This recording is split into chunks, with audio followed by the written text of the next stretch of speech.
It's a brand new day. Hey. Wake up every morning and say it's a brand new day. Hey. Take a good day, make it great, okay. Good! Cet épisode est présenté par notre sponsor officiel de la saison 4 de La Voix des grimpeurs, Chalk Factory.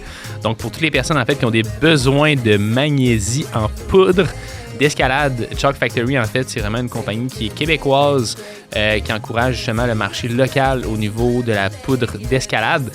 Donc, c'est un fier supporter de La Voix des grimpeurs podcast. Puis dites-vous que si vous les encouragez, si vous achetez avec eux autres, c'est comme si vous nous encouragiez nous autres. Donc, Chalk Factory pour la meilleure chalk au Québec. L'épisode d'aujourd'hui est aussi présenté par notre fier sponsorship depuis en fait 3 saisons, la boutique en ligne Delire. Donc, si honnêtement vous n'avez pas encore jeté un coup d'œil sur la boutique en ligne Delire, moi je vous conseille fortement d'aller regarder. Il y a tellement de stock, là, fait que ce soit au niveau des souliers d'escalade, que ce soit au niveau de la chalk, que ce soit au niveau des harnais, pour tout ce qui est trad, pour tout ce qui est sport, block, crash pad, honnêtement, c'est pas compliqué, ils ont tout. On a un code promo qui offre justement le prix de quelqu'un qui est abonné au Délire à toutes les personnes justement qui sont sur le show La Voix des grimpeurs podcast. Donc avec le code LVDG10, vous allez avoir 10% sur tout ce qu'il y a en stock, qui font de la livraison un petit peu partout à travers la province du Québec. Puis même pour les grosses commandes, il y a possibilité de faire des commandes en Europe. Donc allez checker sur la boutique en ligne Délire. Puis comme je l'ai dit tout le temps, acheter sur la boutique en ligne Délire, c'est encourager La Voix des grimpeurs podcast. Ça nous aide énormément. Good. Donc, bon matin à tous et à toutes sur cet bel épisode de La Voix des grimpeurs. En fait, comme je le dis toujours, le but du podcast, c'est vraiment de rassembler la communauté de grimpe francophone. Ça va être aussi d'inspirer un maximum de personnes à travers le sport en fait de l'escalade qui est en méga expansion. Puis aussi, en fait, depuis quelques semaines, on a aussi lancé notre site web lavoidesgrimpeurs.ca. Par rapport à tout ce qui est vraiment entraînement en escalade, on va aussi avoir la chance d'avoir des coachs, des invités, des personnalités aussi de l'escalade, autant au Québec qu'en Europe, qui peuvent venir nous partager un petit peu leur histoire puis leur connaissance. Puis aujourd'hui, en fait, on a la chance d'avoir Jacques Lamontagne qui est avec nous sur le podcast. Puis Jacques, il va pouvoir se présenter. Là, je ne vais pas comme trop expliquer ce qu'il en est de sa vie par rapport à l'escalade, mais on va parler de son livre, qui est un livre qui, au moment où c'est que l'épisode va être sorti, le livre va être sorti également au grand public, puis va être disponible aussi sur le site web de lavoidesgrimpeurs.ca. Donc, c'est en fait le livre qui s'appelle Les 50 classiques de l'escalade. En fait, les 5 voies classiques. Les 50 classiques les 50 classiques de montagne. De la montagne, parce que c'est mon nom. De la montagne. J'aime ça. Un petit jeu de mots là-dessus. Je vais le répéter parce que j'ai vraiment chié ça. Mais c'est les 50 classiques de la montagne, les plus belles grandes voies d'escalade au Québec. Donc, Jacques a travaillé des milliers d'heures sur ce livre-là pour pouvoir donner la chance au maximum de personnes de pouvoir apprendre à connaître les plus belles voies multipitch, en fait, dans la province du Québec. Puis Jacques, ça fait plus que 50 ans qu'il fait de l'escalade. Fait qu'on va pouvoir faire des parallèles entre l'escalade il y a 50 ans, il y a 40, il y a 30, il y a 20 ans, puis aussi, justement, que l'escalade s'en va, en fait, dans les prochaines années. Fait que content que tu sois là, mon Jacques. Merci beaucoup, ça me fait plaisir aussi. Yes, puis... en fait, avant qu'on... Moi, j'ai préparé une couple de questions. Je sais qu'on va parler aussi un petit peu de ton livre là, qui va être sorti, en fait, au moment où c'est qu'on va sortir l'épisode. Mais 50 ans d'escalade, ça a commencé comment tout ça? Puis j'aimerais ça que tu me parles aussi de ce que ça avait de l'air, l'escalade, il y a 50 ans. Parce que là, depuis à peu près une dizaine d'années, puis aussi depuis que l'escalade est sorti aux Jeux olympiques, ça prend une tendance complètement différente d'il y a 50 ans. Là. Fait que, peux-tu me parler un petit peu de toi, comment tu as commencé l'escalade, puis ça ressemblait à quoi l'escalade il y a 50 ans? C'est avec plaisir. Ouais. J'ai commencé en 1974. Mm-hmm. Ça me rajeunit pas, ça me met carrément dans la soixantaine. Ouais. 60. Là, t'as quel âge? 65 ans, bientôt 66. Puis... quand j'ai commencé en 1974, c'était au Saguenay. Mm-hmm.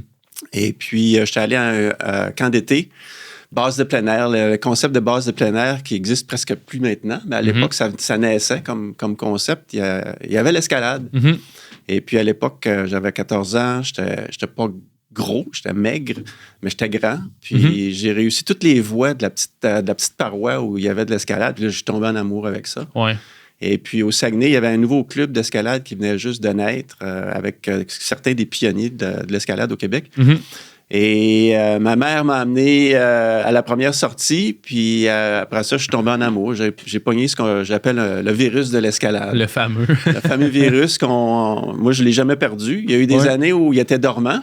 Tu sais, comme une verrue un petit peu. Tu pognes la verrue, elle disparaît, mais elle revient tout le temps. Hein? Mais l'escalade, pour moi, c'est un peu ça. C'est un virus qui revient régulièrement pour me hanter. C'est un beau fantôme, le beau retour du fantôme. Une bonne maladie. C'est un bon virus. Ouais.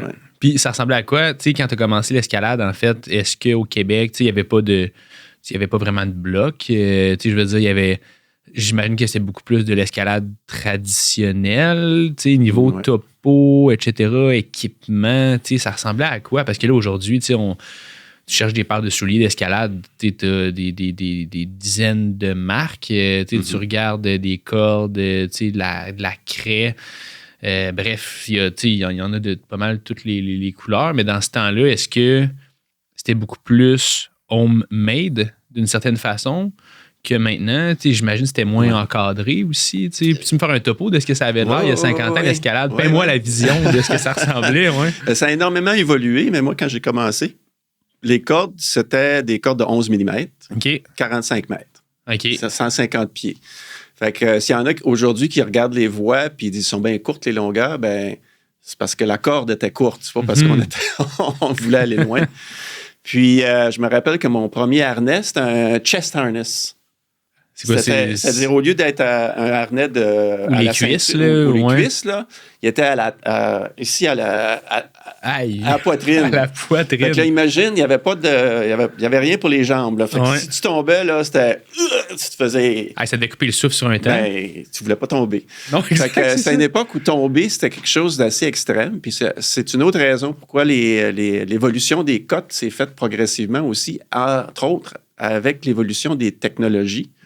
Puis, l'entraînement après, c'est une autre histoire. C'est comme il y a eu plusieurs sauts, mais le premier saut, c'est évolution technologique dans la sécurité. Parce que j'ai des photos de moi où j'ai 15 ans, puis j'ai mon chest harness, j'étais en premier de cordée, à peu près 10 mètres au-dessus de la dernière protection, qui était un coinceur ou un piton que j'avais planté à coup de piton, à coup de marteau. Puis, c'était ça, là. C'était un univers où le premier de cordée, s'il tombait, les chances de se blesser étaient extrêmement fortes, puis les chances de mourir existaient quand même assez fréquemment. Donc, il y avait une prise de risque qui était beaucoup, beaucoup plus élevée qu'aujourd'hui. Mais en même temps, on n'allait pas dans des difficultés qui nous amenaient aux limites de la chute. Puis plus tard, quand les coinceurs se sont multipliés, là, à ce moment-là, la possibilité de chuter, puis de se laisser chuter est apparue. Puis quand ça a apparu, là, tout à coup, les gens ont commencé à se pousser. Ça se poussait beaucoup plus fort parce que là, tu pouvais essayer 2-3 coups, puis là, l'enchaînement... Puis là, ça, c'était encore en trad, là. C'était encore en traditionnel. C'était encore en trad. Puis il y avait une raison bien simple, c'est que planter une bolt, là, c'était toute une job. Là. Il fallait que tu sortes le tamponnoir à main, puis tu y allais à mitaine. Il n'y avait pas de perceuse ou quoi que ce soit. Ça n'existait pas. Les perceuses électriques à piston là, qui creusent un trou, ça n'existait pas. Les perceuses à batterie n'étaient pas inventées.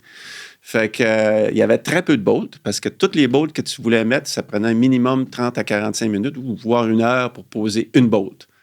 Fait que tu y pensais à 2 fois. 16 boats là, dans une voie, par exemple. Là, exact. Oui, c'était tout que... Non, ça existait juste pas. C'était pas dans la philosophie de l'époque. Puis aussi, à l'époque, il faut dire que le Québec était un territoire vierge pour l'escalade. Je veux dire, il y avait des centaines de parois, comme il y a toujours des centaines de parois, mais il y avait plein de parois vierges. Tu t'enlignais sur une fissure, puis tu ouvrais une voie, puis c'était ça. Là. Ceux qui grimpaient... Souvent, les voies étaient grimpées une fois, puis si elles étaient vraiment belles, là, l'ouvreur disait à ses chums, ses amis, puis là, tout le monde y allait, puis c'était correct. Mhm. Ou, mais si c'était moyennement belle, on laissait un piton pour dire qu'on avait passé. Puis c'était à peu près tout. Puis là, il venait personne pendant 10 ans. Ça repoussait, puis c'était C'est fou, ça. Fait que, Puis, y avait-tu des topos à ce moment-là? il y avait un topo qui existait, qui a été OK. écrit en 76 à peu près, ou 75. Je ne me rappelle plus exactement de la date. Là. C'était Jean-Sylvain qui avait écrit ça, qui est un pionnier de l'escalade de la région de Québec. Puis lui, c'était toute la province. Il avait tout répertorié la province, mais les voies étaient tracées, c'était super large sur la falaise. Puis il y avait le nom des ouvreurs, la date, puis la cote. OK. That's it. Mhm. Fait que le topo était assez... c'était vraiment un petit peu aléatoire. Fait que souvent, c'était ça. C'est la belle voie. Le grimpeur amenait ses chums, puis après ça, ses chums amenaient ses chums. C'est du bouche à oreille, Il y avait beaucoup de bouche à oreille à cette époque-là. OK. Puis la grande évolution, c'était les bottes au départ, c'était pas des... Moi, mes premières bottes, c'était des bottes rigides. OK. C'est-à-dire qu'ils pliaient pas, là, parce qu'on faisait que du gratonnage. Faire de la dalle, t'enlevais ça, puis tu prenais des espadrilles pour faire de la dalle, parce que les espadrilles collaient mieux que les bottes rigides. Semi-ray, si on veut. Là, ouais. Puis, à mesure, quand les nouveaux matériaux sont sortis, les bons coinceurs, les coinceurs mécaniques, et ainsi de suite, là, tout à coup, ça a beaucoup changé. Puis, une deuxième révolution, d'après moi, c'est quand les machines, les tamponnoirs électriques, là, Ouais. batterie, là, pas les perceuses, dans le les fond, perceuses là, à batterie exact. sont arrivées. Puis là, tout à coup, c'était possible d'installer des voies beaucoup plus sport, difficiles. mettons, plus, Puis aussi où ton risque de blessure est soit réduit de façon significative ou complètement éliminé. Ouais. Puis ça a changé énormément le sport. OK. Ça, c'est arrivé combien de... Tu sais, si on parle Début des... des années 80, je dirais. 82, 83, c'est là que ça a commencé. OK. Et l'histoire du Québec est un petit peu unique là-dessus. C'est que en Amérique du Nord, aux États-Unis notamment, il y avait, c'est une époque, fin des années 70, début 80, c'était le clean climbing. Mhm. Yvon Chouinard, puis tout ça, ces précurseurs-là américains, Henry Barber, il était très pro leave no trace. Laisse pas de traces. Le moins de bottes possible, juste des coinceurs, le moins de pitons possible aussi même. Et puis au Québec, il y avait cette philosophie-là de par les Britanniques. John Turner, puis en Angleterre, sont fous. Je ne sais pas si vous avez déjà vu des vidéos des grimpeurs britanniques. Ils n'en posent pratiquement pas de bottes parce qu'ils n'ont pas beaucoup de parois. C'est hyper risqué ce qu'ils font. Ben, c'était ça, à cette époque-là, la culture. OK. Puis la culture française est arrivée au début des années 80 avec les Patrick Edlinger, puis tout ça. Puis là, ils posaient des bottes à droite puis à gauche. Puis ça a été une révolution. Ouais. Ça a été controversé aussi, je pense. Très controversé. Ça a été... moi, j'étais du bord traditionnaliste, là, j'avoue, là, mais mais le virus m'a repogné, fait que exact. j'ai dit, OK, on oublie ça, là, ces problèmes-là, puis on va accepter les bottes, puis on va les aimer, ce qui est le cas aujourd'hui, là. Mm-hmm. Mais la troisième révolution, c'est l'entraînement, d'après moi. OK. Parce que moi, quand j'ai commencé, on faisait 2-3 tractions, puis 5 tractions. Si t'arrivais à 10, t'étais content, t'étais en shape, puis t'allais grimper. Tu faisais partie de l'élite quasiment. C'était à peu près ça, tu sais. Puis il n'y avait pas... ça vient des autres sports. Le fait que c'est devenu un sport olympique, un sport de compétition, les technologies, les méthodes d'entraînement étaient beaucoup plus avancées, puis les jeunes commençaient beaucoup plus tôt. Mm-hmm. Les doigts d'acier, là, puis se tirer sur un doigt... sur un 10 mm. Sur un 10 mm, c'est fou. Là. Mais ça, c'est l'entraînement scientifique qui est arrivé, dans les années 2000 à peu près, peut-être, 2005 à peu près, où ça s'est vraiment solidifié. Là. Ouais. L'Allemand, là, Gulick, Gulick, qui a commencé cette révolution-là. D'après moi, la troisième révolution de l'évolution du sport. Ouais, puis il a poussé, c'est ça, les cotations je pense qu'il a comme poussé 3 cotes en l'espace d'une couple d'années. C'est fait Chris Sharma, je me souviens plus entre les deux. Là. Puis est-ce que, tu sais, parlant de cotes, il y a 50 ans, est-ce que c'était le même type de cotation qu'aujourd'hui?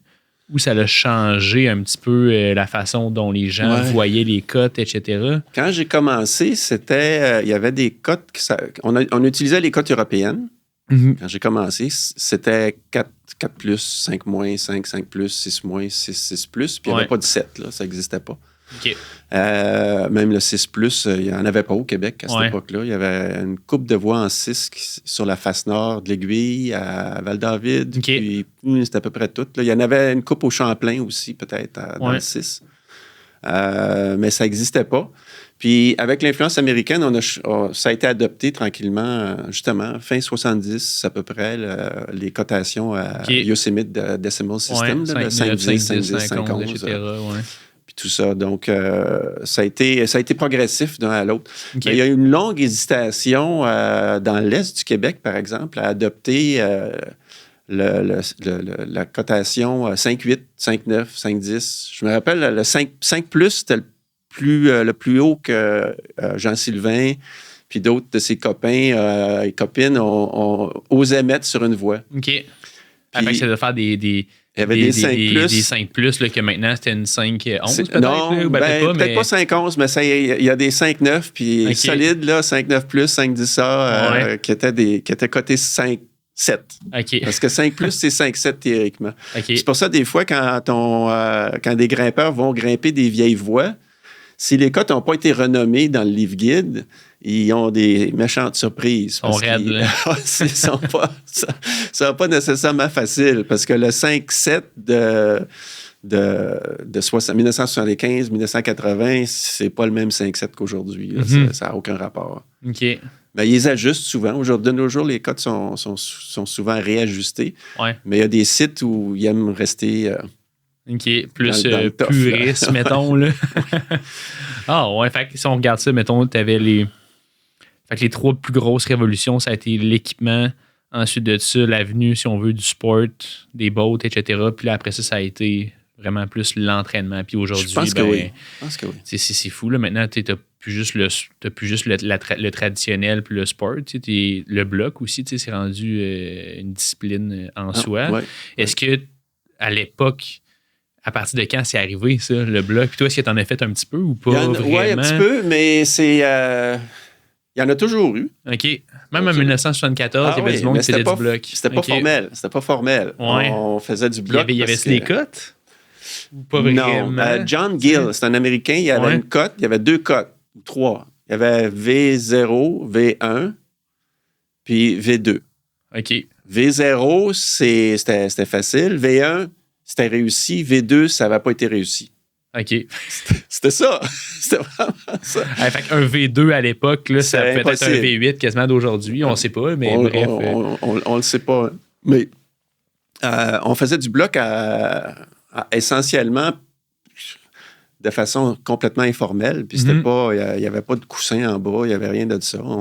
Ça faisait partie du jeu, du jeu de l'escalade qu'on faisait informellement entre nous, là. Mais à propos de l'escalade, ce qui est intéressant aussi de l'évolution, c'est que toute cette évolution-là aussi a démocratisé l'activité.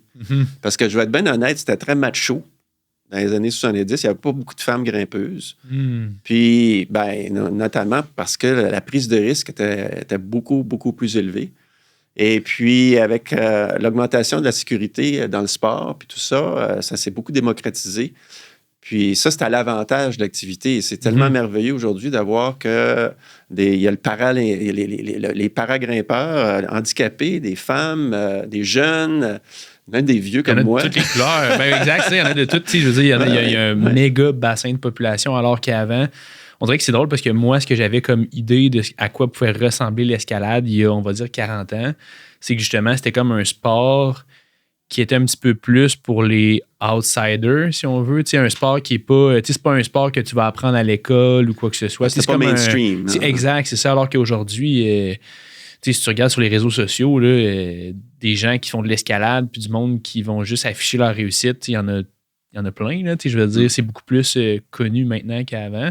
Mais c'est vrai que le fait que le sport se soit développé comme il s'est développé, comme il est rendu aujourd'hui, ben ça fait qu'il y a un méga bassin de population qui peut en profiter. Là. On a fait des épisodes avec le podcast, justement, à propos justement de tout ce qui est plus, mettons, féminin, masculin. On a fait aussi des épisodes avec de podcasts avec la communauté queer, LGBTQ, etc. T'sais, on a fait des épisodes sur un paquet d'affaires, puis le sport fait en sorte que ça rejoint toutes ces personnes-là. Fait que c'est vraiment cool. Mais tu vas me permettre de faire...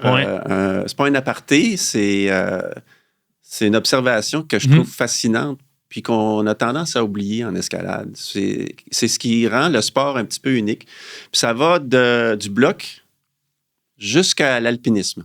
Mm-hmm. La grimpe, il y a quelque chose de commun entre eux, dans presque toutes ces diverses strates-là. C'est-à-dire, on parle le petit bloc, puis on fait le cragging, on fait le multi-pitch, sport, trad, on fait la haute montagne, on fait l'Himalaya. Tout ça, ils ont en commun, sauf il y a certaines exceptions, Arnold et quelques autres qui font du solo. Mais c'est que tu grimpes en partenariat. Mm-hmm. Puis c'est pas un partenariat qui est comme le partenariat mettons, 2 joueurs de badminton qui sont en équipe. C'est un partenariat de codépendance, puis de confiance en l'autre. Tu mets ta santé entre les mains de ton ou ta partenaire.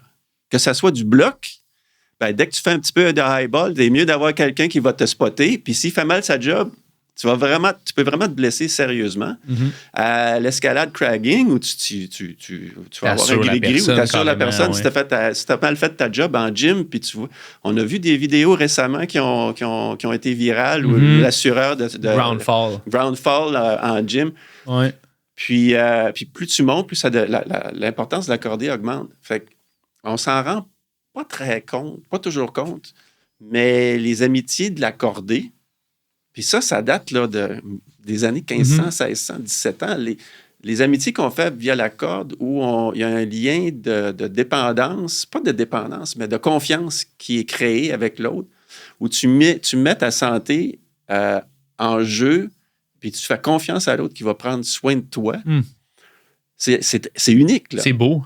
C'est extrêmement beau. Ouais. Puis ça va du petit bloc de 3 mètres au Mont Everest. Ouais. C'est tout en commun. Il y a cette réalité-là.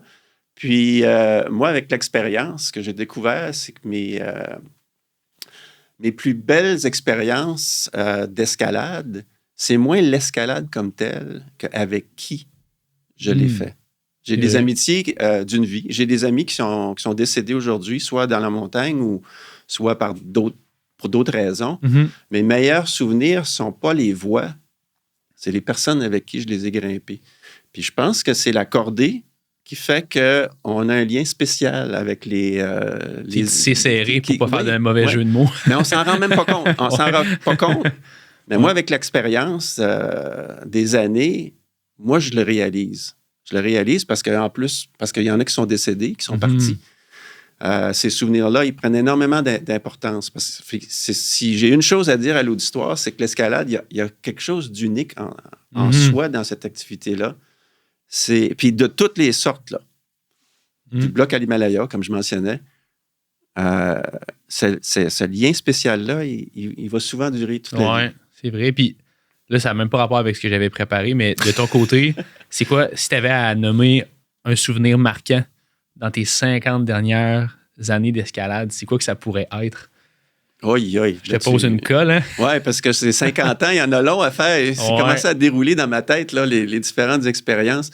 Ben, vois-tu, les premières choses auxquelles je pense, c'est les gens. Ouais. Tu vois, c'est que j'ai grimpé avec Richard Cartier, qui est décédé au K2.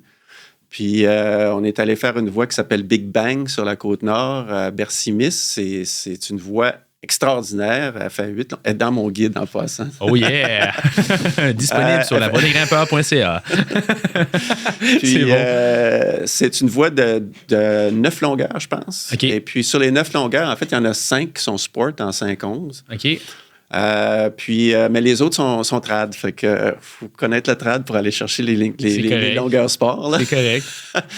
Mais c'est de toute beauté. Puis mon souvenir avec lui, un souvenir vraiment comique, mais c'est tellement... ça me reste dans la tête. C'est que on avait vu un gros ours noir en bas dans le sentier OK. qui mène à la paroi. Puis on était sur la Côte-Nord, un gros ours. Là, là, je sais pas quoi. vous étiez sur la paroi. On est à sur ce la moment-là? paroi, puis on OK. regardait en bas. Hey, check l'ours. Puis là, à un moment donné, l'ours il est disparu dans le bois. Puis là, nous autres, on a continué, puis on est redescendu. Puis en revenant, et c'était à la brunante, c'était tard le soir. Puis là, on voit les traces de l'ours. Mais les traces de l'ours qui s'en allaient vers la falaise, mais pas qui repartaient. OK. Fait qu'on le savait qu'il était en arrière de nous. Hey, l'ours. tu marches vite, hein?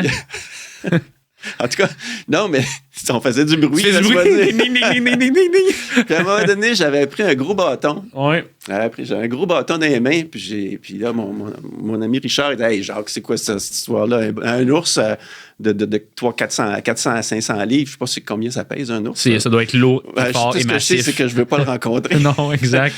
J'ai dit, il dit, il va rire de toi. Là. S'il veut te bouffer, il va te bouffer. Et là, j'ai expliqué, j'ai dit, c'est pas pour l'ours, c'est pour toi. Moi, il m'a te frappé, puis il m'a parti à courir. L'ours va te manger, puis je vais être correct. Va t'assommer. Va te laisser là, puis je vais m'en Là, aller. il part à rire, mais après ça, c'est la joke, c'est à peu près 500 mètres plus loin. Il s'est ramassé un bâton, lui, avec. Puis après, à se battre avec moi. C'est jamais vu ça arriver. Évidemment, donc bien bon. l'ours, c'est jamais arrivé. Mais tu vois, ça, c'est un souvenir qui est impérissable. Mhm. D'une escalade qui est extraordinaire. Mais dans ma tête, mon souvenir qui me reste, c'est l'amitié puis que j'ai forgé avec Richard. Fait que ça, c'est un exemple. Puis j'en ai plein d'autres. J'avais un grand ami, Gaétan Martineau, qui est un pionnier de l'escalade au Québec, avec qui j'ai ouvert plusieurs voies, notamment au Cap-Trinité.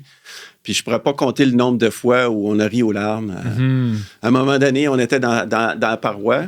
Ouais. Puis il était en premier de cordée, en ouverture.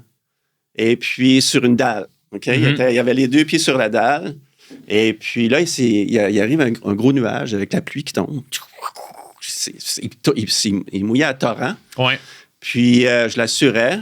Puis là, Gaétan, il était vraiment, vraiment stressé. C'est normal. Là. T'es sur des pitons, puis il Il était en libre, là, OK. mais assuré sur la corde, là, Ouais. mais au-dessus de sa protection. S'il tombait, il faisait un bon bout. Puis là, j'ai crié à Gaétan, « Bouge pas! » Il dit, « C'est quoi cette histoire-là? »« Ben, si tu bouges pas, en dessous de tes pieds, c'est encore sec. » C'est la stratégie. C'était la stratégie. Mais j'oublierai jamais cette joke-là parce que, OK, il riait jaune après, mais après ça, on se l'est compté tellement de fois parce qu'on avait tellement ri de la situation. Fait, encore un exemple de moins la réalisation de l'escalade comme telle que l'expérience vécue avec un bon ami. Là. Ouais. Ça me fait penser un petit peu, je sais pas si tu as déjà vu ça, le film. C'est quoi déjà? Pas La poursuite du bonheur, mais un autre. Le gars là, qui décide de partir, qui décide pas de s'exiler, là, mais qui part en.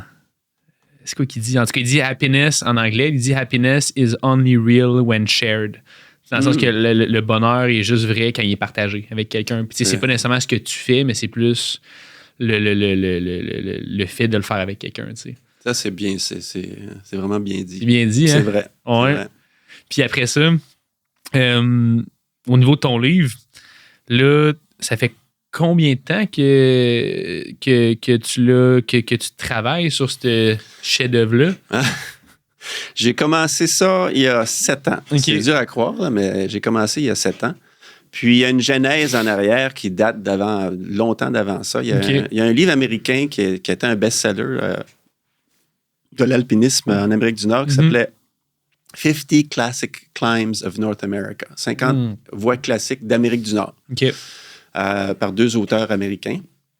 C'était un classique. En fait, il n'y a jamais personne qui a réussi les 50.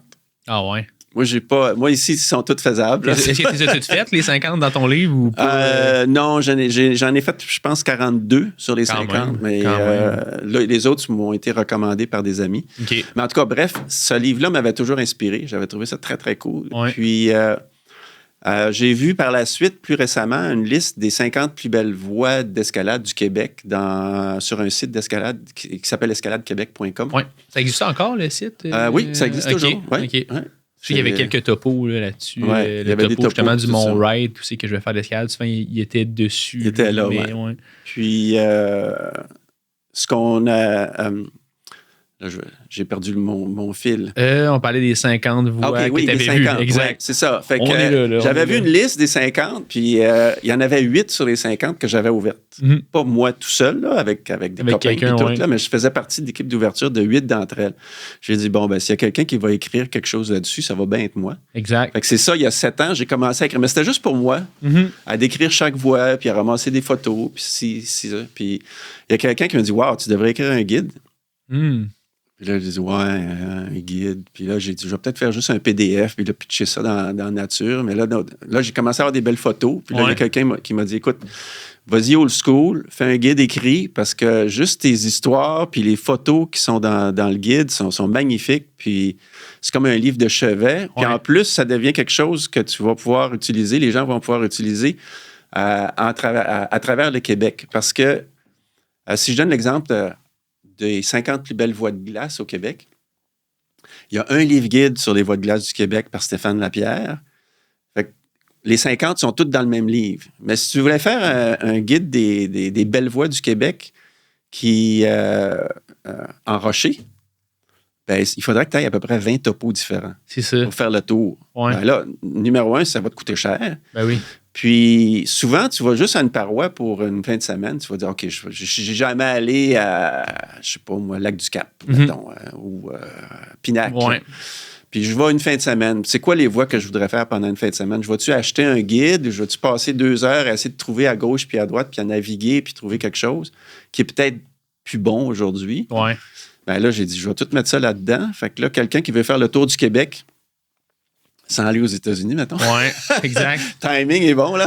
Au moment où c'est qu'on se parle. Au moment où on se parle, c'est bon. Sûrement que dans un mois, ça va être comme ça aussi.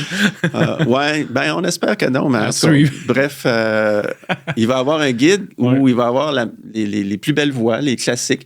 Puis je l'ai pas fait les voies difficiles. C'est du 5-7 à 5-11 à peu près. Donc, les voies sont pas super difficiles. Donc, puis quelqu'un qui fait du sport, qui dit « je vais aller dans le trad tranquillement, pas vite », ben c'est très inspirant. C'est une belle entrée. C'est une belle entrée parce qu'il y a du 5-7. Puis il y a une couple de voies sport là-dedans qui sont incluses. OK. Puis il y en a-tu qui sont juste en sport? En sport? Oui, au Palissade, il y en a une couple qui sont en sport seulement. Nice. Puis, mais je dirais que c'est pratiquement tout du trad. OK. Mais pas du trad Difficile. mi-temps. Non, c'est du trad que n'importe quel grimpeur qui peut faire du 5-10, là, il va être bien là-dedans. Là. C'est le fun. Il va avoir du plaisir là-dedans. Puis c'est pour... il y a un côté aspirationnel à tout ça. Là, où, bon, ben là, quand je vais... Parce qu'on mentionnait que, tu sais, il y a toute une série, tu peux faire juste du bloc dans ta vie, mais il y a tellement de variétés qu'avoir ce guide-là, ça peut donner le goût de « Hey, Colin, du trad ». Puis d'habitude, il y a moins de fils, hein? Il y a bien moins de monde en trad. C'est vrai. Ben, c'est moins grimpé. Là, c'est moins grimpé. Puis il y a des sacrées belles voies là-dedans. Vraiment, là, des affaires. En tout cas, c'est sûr, je vais t'en acheter une édition, là, c'est certain. Faire un bon prix. Non, moi, puis je veux payer pour By the Way, là, parce que je sais à quel point ça a pris du temps pour toi de le faire. Puis, moi, présentement, c'est sûr que je fais plus du bloc puis de la voix en sport, mais j'ai pas... si j'avais à sélectionner un des deux camps, là, je suis plus du côté bloc présentement, mais je fais de la voix quand même une fois de temps en temps. Puis le trad, c'est sûr que je pourrais pas aller trader présentement. Je sais pas comment placer des coinceurs présentement puis tout ça. Mais c'est quelque chose que j'aspire à faire éventuellement. Fait que c'est sûr qu'avec un livre comme ça, d'aller dans les voies les plus classiques, les plus belles, les plus esthétiques, quoi que ce soit, ben, c'est pas juste comme tu disais, c'est pas juste une question de performance, mais c'est une question de profiter du moment que tu vas avoir sur la voie avec les personnes avec qui tu vas partager ce moment-là. Puis ça, je pense que c'est... En tout cas, comme tu disais, c'est une belle porte d'entrée. Là. Puis ce qui est intéressant aussi, c'est qu'il y a beaucoup d'histoires dans les voies. Fait que OK. Fait que c'est pas juste un topo, tu as mis des histoires. Non, oui, exact. Ouais. Donc, soit des histoires qui m'est arrivées à moi, là. Il y en a quelques-unes, des mésaventures. Est-ce que tu as mis celle-là de l'ours à l'intérieur ou ça n'a pas rapport? Oui, je pense que je l'ai mis dedans, oui. Puis, il y en a d'autres où j'ai demandé à des amis qui ont ouvert la voie ou qui l'ont grimpé plus tard d'ajouter, de raconter leurs propres histoires. Fait que sous la plume de Dane Duplessis aussi, ou sous la plume ici de Geneviève Thériault-Poirier, qui est, elle, sa première ascension, c'est la première ascension enceinte d'une voie. Fait que c'était elle a fait, c'est quoi le nom de la voie donc encore? L'Odyssée. Qui est ça ici me dit quelque chose, ça. C'est une voie magnifique au Gros Bonnet dans le comté de Portneuf. Puis elle, il y a la première ascension masculine, féminine, et elle... Féminine enceinte, évidemment, ce ne sera pas masculin enceinte. C'est ça, fait que c'est plein d'histoires, soit historiques ou cocasses ou autres, qui sont ajoutées dans le livre à travers le guide. Wow, c'est très cool. Puis tu dirais que en termes de... Est-ce que tu peux me parler de ça a été quoi le processus pour te rendre jusqu'à le publier? Est-ce que tu peux même parler... Est-ce que je ne sais pas si tu veux en parler, mais ça a-tu coûté cher en tant que tel? Tout faire... Moi, j'ai aucune idée à quel point ça peut coûter cher ou pas cher, le nombre d'heures. Il fallu que tu ailles voir une maison d'édition. C'est quoi le processus pour ouvrir un livre comme ça? Puis peut-être que même ça pourrait inspirer du monde à vouloir éventuellement faire des topos. S'ils savent un petit peu le processus de comment ça s'est passé pour toi, peut-être que ça pourrait aider d'autres personnes. Ben, on va y aller. Étape par étape. Oui, on va y aller étape par étape. Quand je l'écrivais pour moi-même, au début, j'avais pas d'idée de faire un livre avec ça. Puis après ça, mon idée a évolué. Puis en général, les topos électroniques, ça va, mais je suis pas un gros fan, personnellement. J'aime bien avoir le topo écrit avec moi. C'est juste parce que ça permet d'être à la maison tranquille, puis à mon propre rythme, regarder la voie, puis je peux, des fois, je vais prendre en photo les pages, puis je vais l'amener avec moi en paroi, mais je vais l'avoir dans mon sac à dos, dans mon auto, le guide papier. Fait que j'ai dit, je vais faire un guide sur papier. Ça, c'était la première étape. Mais après ça, il fallait choisir les voies. Il y avait les 50 que j'avais trouvées il y a 7 ans. Mais là, entre-temps, il y a des nouvelles voies qui ont été ouvertes, qui étaient super belles. Puis là, il a fallu que j'en enlève pour les remplacer. Oui, c'est ça. C'était pas évident, là. Fait qu'il a fallu que je tranche, que je fasse des choix difficiles. Puis à un moment donné, je me suis tanné, je l'ai mis de côté, j'étais écœuré. Puis il y a 2 ans, j'ai pris une retraite un petit peu avant 65. Puis là, j'ai dit, là, il faut que je le fasse. Soit je l'oublie ou je le finis, là. Puis j'ai eu de l'aide, j'ai énormément d'aide de la communauté, de toutes sortes d'amis qui m'ont envoyé des photos, qui m'ont envoyé des articles, qui m'ont énormément aidé. Il y en a trop nombreux pour les nommer, sauf peut-être Pierre Cornelier qui a écrit plusieurs guides lui-même, celui de Weir puis celui des Laurentides, qui est un super bon grimpeur, un bon copain qui m'a aidé au niveau de la rédaction, au niveau de la correction. Puis j'ai eu l'aide de Stéphane Lapierre, qui a écrit le Guide de glace du Québec. Donc, un autre auteur qui m'a guidé aussi, parce qu'au début, quand j'ai commencé à l'écrire, c'était un petit peu il y avait un côté revendicateur de liberté, puis les maudits qui nous empêchent d'aller faire les voies ou les parois qui sont fermées. J'étais un petit peu parti là-dessus. Puis j'ai beaucoup évolué à ce niveau-là grâce à Stéphane qui m'a fait réaliser à quel point nos accès sont fragiles. C'est vraiment,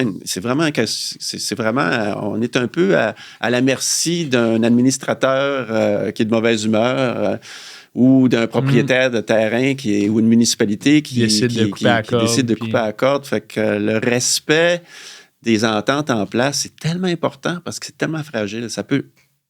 Une paroi peut être fermée pour de bon, là, de même. Puis, c'est fou, c'est fou, puis c'est pour ça que c'est tellement important d'être respectueux des conventions puis des règlements en place. C'est sûr qu'on a envie d'être... C'est un sport individualiste jusqu'à un certain point, même si tu es en équipe de 2 ou 3 ou 4, là, mais whatever, mais c'est très individualiste. C'est souvent des gens épris de liberté qui veulent faire de l'escalade, mais c'est... faut vraiment songer à la règle d'or. Ta liberté s'arrête là où elle affecte la liberté des autres. Puis si ta liberté fait que la paroi va fermer, peut-être que tu as eu une belle journée, mais tu as crissement Tu as pensé à toi avant les vraiment, autres, là. vraiment fait du mal à toute la communauté Ouais. en pensant rien qu'à toi. C'est vrai. Fait que t'as brisé cette règle d'or-là de façon magistrale. Là. Ouais. Fait que C'est j'ai clair. complètement changé le ton du livre, qui aujourd'hui, je veux que les gens respectent les règles puis soyez attentifs. Il y a une couple de voix qui sont interdites, OK. mais je les mets pour des raisons historiques. Mhm.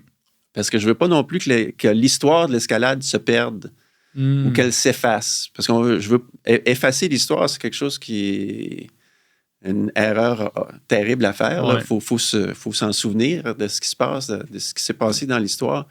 Donc, je documente une couple de voies qui sont aujourd'hui interdites pour des raisons historiques, pour marquer le travail des pionniers qui ont passé avant nous autres. Et aussi, j'avertis les gens, c'est interdit d'y aller. N'y allez pas. Attendez. Faites la demande. Il n'y a rien de mal à envoyer une demande à un administrateur, dire est-ce que je pourrais aller grimper là? Ouais. Là, il va dire non. Mais s'il y en a 50 qui le font, peut-être qu'à un moment donné, l'administrateur des va dire questions. coudonc, je pourrais peut-être. Il y a de la demande pour ça, peut-être que je devrais l'autoriser. Là. Ouais. Puis la majorité du temps, c'est pour quelle raison que c'est fermé? Des raisons écologiques puis des raisons de responsabilité civile. Ah, OK, c'est c'est les deux ça. raisons principales. Question d'assurance puis tout Ouais. ça. Raison écologique, je pense que c'est tout à fait valable. Ouais. Question d'assurance, de responsabilité civile et tout ça. On a des problèmes avec ça au Québec qui sont... C'est bien dommage parce que aux États-Unis, les propriétaires qui autorisent l'accès à leur terrain pour usage récréatif sont pas sujets aux poursuites Mm. en responsabilité civile. OK. Ils sont protégés contre les poursuites. C'est-à-dire, si j'autorise sans charger, si tu charges, là, à ce moment-là, ça devient une activité commerciale. Exact. Là, tu peux être poursuivi, mais Ouais. si tu ne charges pas, tu charges juste pour le stationnement, mettons. Ouais. Un frais de stationnement, tu as le droit de charger pour un stationnement, mais tu autorises l'accès aux grimpeurs, aux cyclistes ou whatever, pour faire du plein air sur ton terrain. Tu ne vas pas être poursuivi s'il y a un accident. OK. Les lois en responsabilité civile aux États-Unis sont différentes. Puis même en France, jusqu'à récemment, c'était la même chose qu'au Québec. C'est le code civil. OK. Mais ils ont changé la législation en France, ce qui fait que les propriétaires qui autorisent la pratique d'activités de plein air sur leur territoire ou sous leur administration Terrain, quoi que ce sont soit, protégés contre les poursuites frivoles ou OK. à moins que ça soit vraiment... Tu sais, si tu mets des pièges à ours le long de la trail, là tu vas être poursuivi. Là. Exact, c'est ça. Mais ça devient de la négligence criminelle, Ouais. mais ils sont protégés contre les poursuites par la loi. On n'a pas ça au Québec.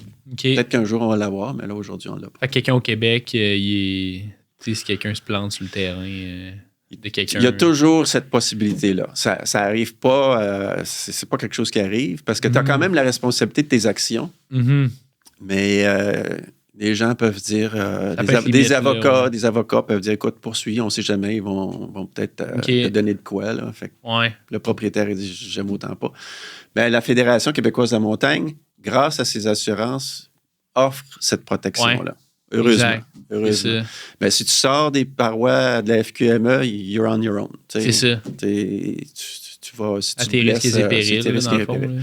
Puis, Mais ouais, je veux dire, quand en 75, 80, 85, c'était ça pour tout le monde. Là. Il n'y avait pas d'assurance pour personne. C'est ça que j'allais dire. C'est exactement ça que j'allais dire. Tu sais, dans le temps, ça ressemblait à quoi? Tu sais, c'est ça. Tu allais grimper en 74 ou 1980, 85. Ben, Tu c'était ça. tombais, t'étais faite. Là. Ben, je veux dire, l'assurance maladie, ça existe. Là. Je veux dire, l'ambulance va venir, ça va te coûter de l'argent pour l'ambulance, mais tu vas aller à l'hôpital. Puis OK. c'est l'assurance maladie du Québec va te protéger. Mais à l'époque, des concepts de poursuivre un propriétaire, ça n'arrivait pas ça vraiment. arrivait pas, là. Ouais. Le C'est monde arrivé à avait partir de chassé. quand, ça? Il y a peut-être une vingtaine, trentaine d'années, peut-être. Je pourrais pas te répondre. Je sais Ouais. pas quand. C'est arrivé progressivement. Avec, tu sais, l'utilisation légale, je dirais, ajouter l'arrivée massive des avocats qui disent hey, on va essayer de faire de l'argent, on va essayer de te protéger. C'est correct, là. C'est normal de faire ça, mais à l'époque, ça c'est Ouais. vraiment pas... Plus vivre et laisser vivre un peu, beaucoup plus que plus comme maintenant, ça, là, si ouais. on veut. Là. Ouais. Ah, c'est fou, ça. J'adore ça. Puis là, on a comme dérogé un petit peu de comment faire Ouais. tu sais, comment faire le livre. Mais là, une fois que tu as commencé, Ok, que oui. mettons, là, tu as eu les nouvelles voix qui ont apparu, tu as été capable de trancher entre lesquelles tu gardais et lesquelles tu gardais pas. Mhm. Après ça, la prochaine étape, c'était de... Là, après ça, il fallait que je décide si j'allais le publier moi-même ou essayer de chercher une compagnie, OK. un éditeur. Mhm. Moi, j'ai choisi de l'éditer moi-même. Puis ça, c'est parce que j'ai un autre copain, Hugo Drouin, qui a écrit un autre livre. Fait que, juste pour dire, si quelqu'un veut écrire quelque chose, c'est une bonne idée de parler avec d'autres auteurs Mhm. avant. Parce que c'est là que tu vas apprendre c'est quoi les avantages et les désavantages de chacun. Parce que si tu utilises une maison d'édition, tu te protèges, c'est beaucoup moins risqué, tu n'as pas d'investissement à faire.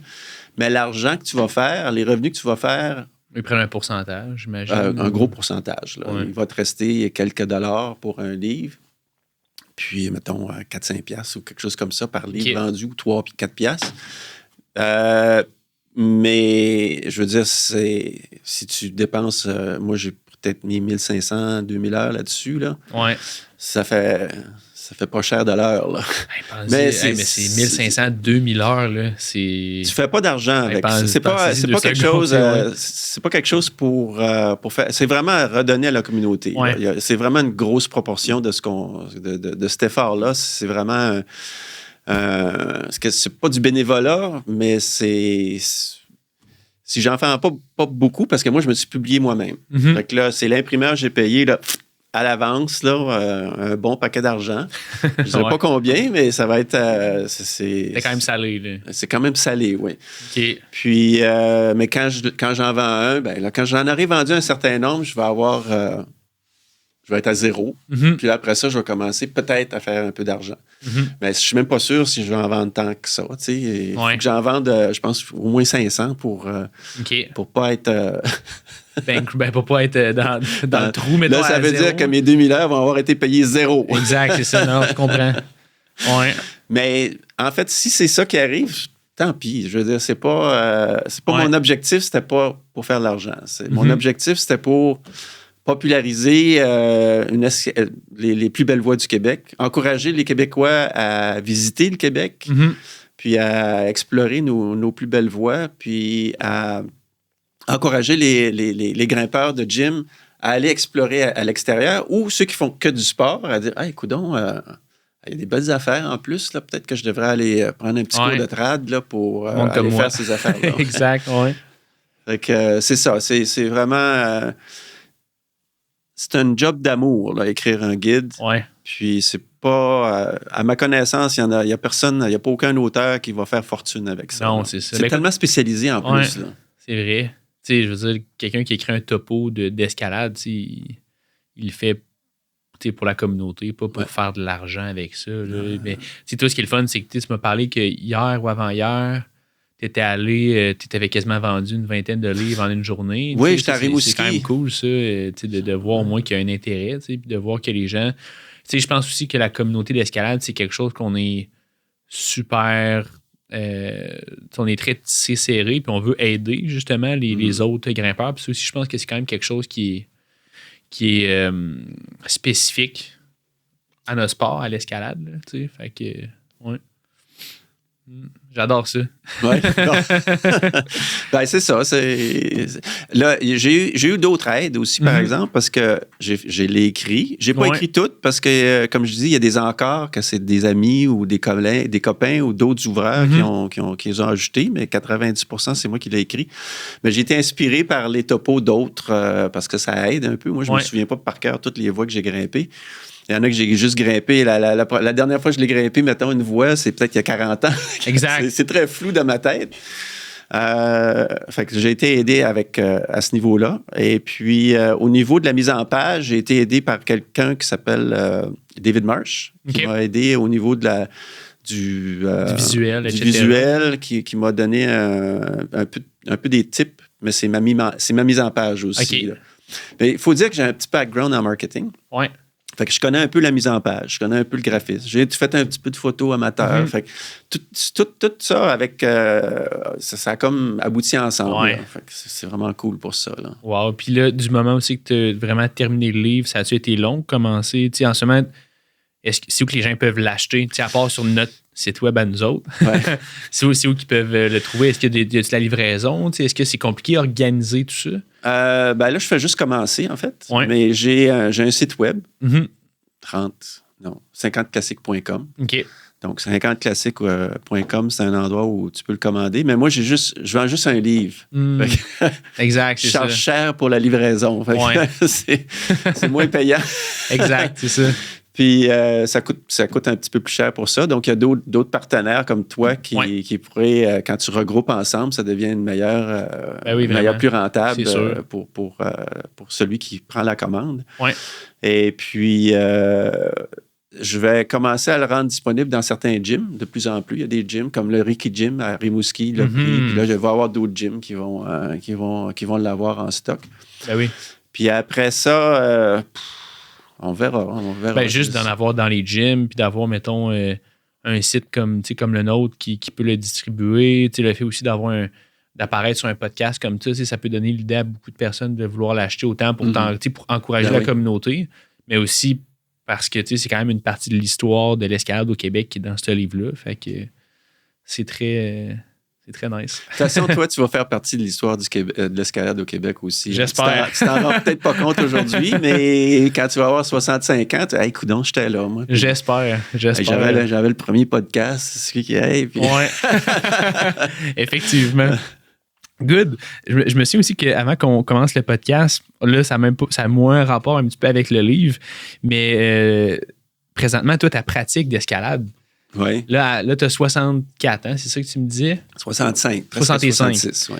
Ça ressemble à quoi encore ta pratique présentement d'escalade? Est-ce que tu grimpes encore beaucoup? Est-ce que tu fais encore de l'ouverture de style ground-up? Ou ça ressemble à quoi ton rythme de vie par rapport à l'escalade? Ouais. Courant en escalade? Ouais. Ben, en fait, peut-être ton curriculum vitae d'escalade, mais maintenant, t'en es rendu où? Puis comment tu te vois grimper dans les prochaines années? OK. Parce que, les gens qui nous écoutent sur YouTube, t'es en forme, là. Je veux dire, je suis sûr que, en tout cas, il y a du monde à 65 qui sont pas autant en forme que toi présentement, là. Fait Ouais, que... je suis probablement en meilleure forme que une petite majorité du monde. Ouais. Est-ce que tu grimpes encore beaucoup? Est-ce que tu fais encore un peu d'ouverture? Oui. Ben, c'est... en termes de curriculum vitae, j'ai quelques milliers de mètres d'escalade d'ouverture, mais surtout des années 70-80. OK. Puis quand tu ouvres une voie au Cap-Trinité, ben, tu viens de faire 300 mètres. Fait que ça monte vite. Là. Ouais. J'en ai ouvert 4 au Cap-Trinité. J'en ai ouvert une douzaine dans les Grands Jardins. J'en ai ouvert au Saguenay 20, 30, 40. Là. J'ai peut-être une centaine de voies ouvertes dans ma carrière, là, de différentes longueurs. Puis, c'est tout en ground-up. Ouais. Parce qu'à l'époque, il n'y avait que ça. Mm-hmm. Et puis... Peux-tu définir ground-up pour les personnes qui nous écoutent? Ouais. Parce que c'est pas tout le monde qui sait c'est quoi. Oui. Ben, ça, c'est quelque chose qui a évolué aussi beaucoup à travers le temps. Mm-hmm. C'est que l'escalade, c'est un descendant de l'alpinisme. Mm-hmm. Les gens faisaient de l'escalade pour s'entraîner pour faire l'alpinisme. Mm-hmm. Puis plus tard, juste pour que tu saches, le bloc, c'était pour s'entraîner à faire de la voie. Mm. Puis la voie, c'était... Tu comprends? C'était comme... ça s'empilait, si on veut. Les gens, ils s'entraînaient c'était à Fontainebleau. Mm-hmm. Ils faisaient du bloc. C'est là que le bloc français a commencé, mais c'était pour s'entraîner, pour aller faire des voies, puis après ça, pour faire la haute montagne. Mm-hmm. Là, ça a changé. C'est devenu des activités autonomes, chacune d'entre elles, avec tous ses mérites.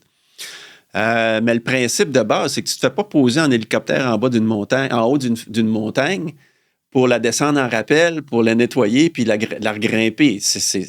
Fallait que tu ailles. Il y avait juste une manière d'atteindre ton sommet de façon c'est de bas juste. en haut. C'est de bas en haut.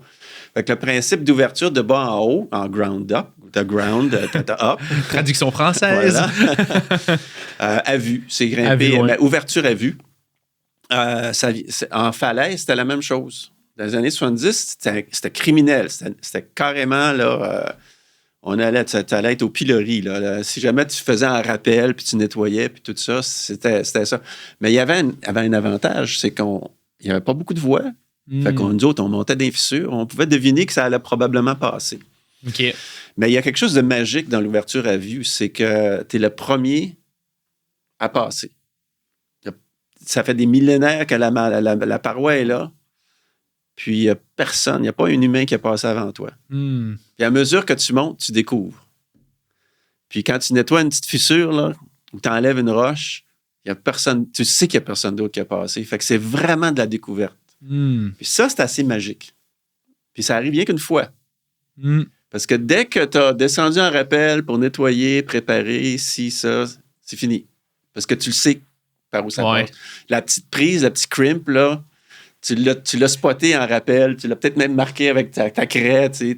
Tout est t'es prêt à la grimper. Donc, cette aventure-là de première découverte à vue ne peut exister qu'une seule fois. Tu peux pas tricher. Ça arrive rien qu'une fois. C'est pour ça que moi, j'encourage des tentatives en ground-up quand c'est possible. Puis, dans des grandes parois, c'est de l'ouvrage en tabarnouche. Là. Si tu vas sur la Côte-Nord puis tu veux ouvrir une voie de 300 mètres, juste de te rendre en haut puis de redescendre en rappel, le nettoyer, c'est un maudit job. Fait que tu as bien d'y aller en ground-up puis d'ouvrir ça par le bas. C'est numéro 1.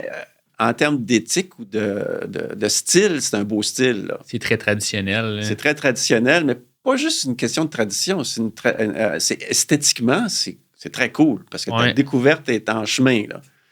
Des fois, moi, le taux de réussite dans une ouverture à vue, là, c'est pas plus que 50%. Okay. Parce que des fois, tu es là, il y a un gros bloc. Ça passe plus. Ou un bout où le rocher est comme lisse, puis la seule façon de passer, ça aurait été de sortir des bottes, acheter des bottes, puis tu l'as pas amené, tes bottes. Fait que tu redescends. Puis là, à ce moment-là, c'est correct. Jusqu'à un certain point, de dire, bon, ben là, on va redescendre, on va enlever la roche dangereuse, ou on va avoir... Puis aussi, à mesure que l'escalade augmente en difficulté, ou que les voies existantes qui sont évidentes ont été grimpées en ground-up, ça devient complètement normal de les faire nettoyer en rappel. Ça réduit le risque, ça réduit le danger, parce que c'est un sport quand même pas mal plus dangereux d'y aller à vue. Parce que tu as des blocs instables, des fois des gros blocs instables. Puis là, est-ce que tu vas prendre la chance ou non? Tu nettoies, puis tu te rends compte que la fissure est bouchée, puis t'es 10 mètres au-dessus de la dernière protection, puis là, tu shakes. Tu vas-tu te blesser, tout ça. Donc, là, le niveau d'engagement est beaucoup plus élevé. Puis, mais c'est pour ça que pour moi, il y a des catégories de montagnes aussi. Le mont du Gros-Bras dans les Grands Jardins, certains endroits, j'appelle ça c'est des terres d'escalade d'aventure. Mais il y a d'autres parois qui sont aménagées, qui sont beaucoup plus sécuritaires, qui sont des terrains d'escalade sportive ou récréative, qui sont aménagés et sécurisés. Puis les deux ont le droit d'exister. C'est une des beautés de l'escalade au Québec, c'est qu'on a réussi à faire coexister pacifiquement différents styles d'escalade. Du bloc au sport, au trad cragging, aux grandes voies d'aventure, puis même maintenant quelques voies sportives multipitch, comme la Sport 400 ou quelques autres. Là. Tout ça, ça coexiste de façon pacifique parce qu'il y a un respect mutuel des styles des autres. Et ça, c'est quelque chose qui fait que c'est très, très beau, l'escalade au Québec. Ailleurs, tu sais, c'est beauté à grandeur de la paroi. La possibilité de faire du trad, il faut que tu ailles ailleurs. Il faut que tu t'expatries. Pour faire du trad. Tu es en France, là, pour faire du trad, il faut quasiment que tu ailles ailleurs. Quasiment. Tu ailles dans des endroits, il faut que tu devines parce que ça a été beaucoup bolté. Les voies boltées, c'est ça la façon de grimper souvent. Mais au Québec, ça se côtoie. Et ça, c'est très, très beau aussi. Nice. Crime débile. J'adore ça. Pour elle, ça a passé méga vite, notre entretien. Y a-t-il quelque chose que tu veux partager avant qu'on termine notre podcast? On a passé toutes les questions? Ben, en fait, on a quand même parlé, là. Écoute, à partir de les tournants. En fait, une question qui pourrait quand même être cool, que j'avais préparée aussi. Comment le mot se passait dans le temps, ça, c'était quand même on en a parlé un petit peu. Oui, OK, ça, c'est un nugget. D'après toi, dans le fond, c'est qu'est-ce qui rend l'escalade différent d'autres genres de sports ou d'activités de plein air? Ça, c'est, je pense, la seule affaire qu'on n'avait pas parlé. Oui, j'avais parlé. J'ai dit, c'est le fait que tu partages la corde avec quelqu'un. Oui. Puis que même si on s'en rend jamais compte. C'est rien qu'après qu'on dit, hey, cette personne-là, j'ai confiance en lui, j'ai confiance en elle. Oui. Puis ça crée des liens. Inconsciemment, ça crée un lien qui est différent d'un lien que tu peux faire dans un autre type de sport, comme je mentionnais, le badminton ou autre. Oui. Ouais. J'adore ça. Mais écoute, on a fait les questions. Pour vrai, je suis vraiment content que tu sois venu. Mais là, attention, là, hein? C'est le livre. Là. C'est le livre. Pour vrai, vous irez voir sur... Plein de photos. 170 photos là-dedans. 170 photos. Ouais. Y a quelque chose qu'on a oublié de parler par rapport au livre? Parce que je pense que c'est une merveille qui mérite que les gens sachent vraiment, tu sais, Ce qui est intéressant, c'est qu'il y a des... j'ai ajouté les conditions d'accès, les restrictions d'accès, et puis aussi là où tu peux aller camper, puis comment te rendre là. Parce que souvent, quand tu vas, mettons, Mountain... ça s'appelle quoi, donc? Mountain Project. Mountain Project. Ouais. Souvent, ils ne te parlent pas d'hébergement, ils ne te parlent pas de comment te rendre à la voie. Si tu suis les indications, souvent, quand je suis capable, j'ai mis une photo du départ de la voie. Donc, peut-être pas tous ils ont ça, là, mais quand j'ai pu, j'ai ajouté le départ de la voie. Fait que ça donne l'information essentielle pour arriver, t'installer, puis grimper. Ouais. Wow. J'adore ça. Merci, mon Jacques. Merci d'être venu sur le podcast, d'avoir fait la route de Montréal à ici. Je sais que ça n'a pas été facile, on en a parlé avant le show. Puis pour les gens qui veulent acheter le livre, allez regarder dans le fond sur le site web lavoiedesgrimpeurs.ca. Dans l'espace boutique, le livre va être là à quelque part. On va probablement faire aussi un rabais pour toutes les personnes qui achètent le livre sur notre site web. À confirmer au niveau du pourcentage, ça va être entre moi et Jacques qu'il va falloir qu'on regarde ça, mais on en a déjà parlé. Mais honnêtement, si vous voulez encourager autant Jacques que la communauté québécoise d'escalade que la Voie des grimpeurs, je pense que ça vaut vraiment la peine d'aller regarder un coup d'œil.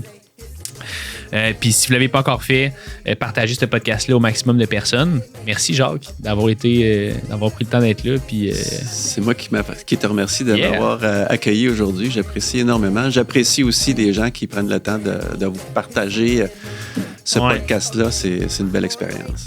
Cheers!